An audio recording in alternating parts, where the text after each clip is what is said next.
મિત્રો આપ જોઈ રહ્યા છો શિનોર સમાચાર ન્યૂઝ. હું છું એન્કર અર્પિતા પટેલ. હવે જોઈએ અગત્યના સમાચાર.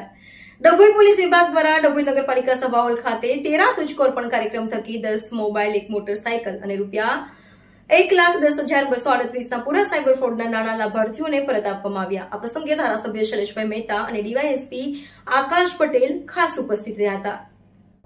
સુરક્ષા સેતુ સોસાયટી અને ડભોઈ પોલીસ વિભાગ દ્વારા જે લોકોના મોબાઈલ, બાઇક કે સાયબર ફ્રોડના શિકાર બનેલ તમામ લોકોને 13 તુજકો અર્પણ કાર્યક્રમ થકી મોબાઈલ, બાઇક અને સાયબર ફ્રોડમાં ગુમાવેલ નાણાં પરત આપવા હેતુ ડભોઈ પોલીસ વિભાગ દ્વારા નગરપાલિકા સભાહોલ ખાતે કાર્યક્રમ રાખવામાં આવ્યો હતો, જેમાં ધારાસભ્ય શૈલેષભાઈ મહેતા અને ડીવાયએસપી આકાશ પટેલના અધ્યક્ષતામાં સમગ્ર કાર્યક્રમ યોજાયો, જેમાં 10 મોબાઈલ માલિકોને તેમના ગુમ થયેલ મોબાઈલ ફોન, એક વ્યક્તિને મોટરસાયકલ તેમજ અન્ય સાયબર ફ્રોડમાં ગુમાવેલ રૂપિયા 1,10,238ના જુદા જુદા લાભાર્થીઓને પરત આપવામાં આવ્યા હતા.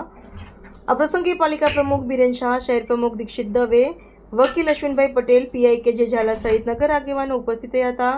સાયબર ફ્રોડથી બચવાના ઉપાયો સહિત વિવિધ પોલીસ સેવાની માર્ગદર્શન ડીવાયએસપી આકાશ પટેલ દ્વારા અપાયું હતું. રિપોર્ટર મિત માછી, શિનોર સમાચાર ન્યૂઝ, ડભોઈ.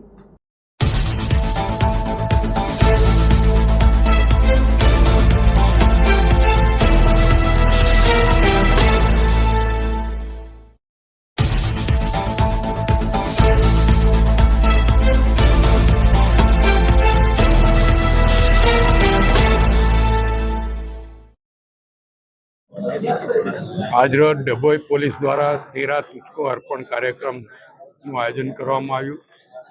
જે લોકોએ પોતાના મોબાઈલ ગુમાવ્યા હોય, જે લોકોએ સાયબર ફ્રોડના શિકાર બન્યા હોય, જે લોકોની બાઇકો ચોરાઈ હોય, આ બધાને પરત મેળવીને એ લોકોને કોર્ટની ઝંઝટમાંથી મુક્તિ અપાવીને સીધે જ પરત આપવાની પ્રક્રિયા સરકાર દ્વારા કરવામાં આવી છે. એનો અમલ ડભોઈ પોલીસ દ્વારા પણ કરવામાં આવ્યો છે. હું આજના તબક્કે પોલીસ વિભાગને અભિનંદન આપું છું કે જે મોબાઈલ ફોનો ચોરાઈ ગયા હોય એ ફોનો પરત લાવ્યા છે.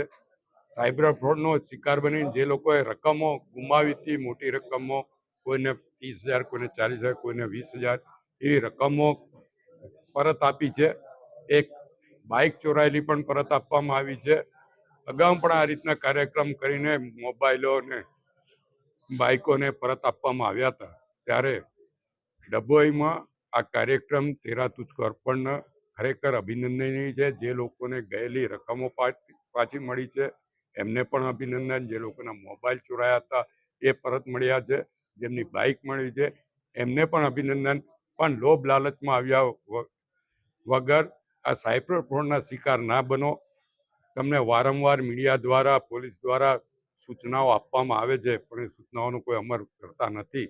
આવો કોઈ પણ સાયબર ક્રાઇમનો બનાવ તમારી જોડે બને તો 1930 નંબરના ફોન નંબરનો ઉપયોગ કરો અને તાત્કાલિક એની પર ફરિયાદ કરશો તો તમારે જે કંઈ રકમ ગુમાવતા હશો એ તાત્કાલિક રોકાઈ જશે.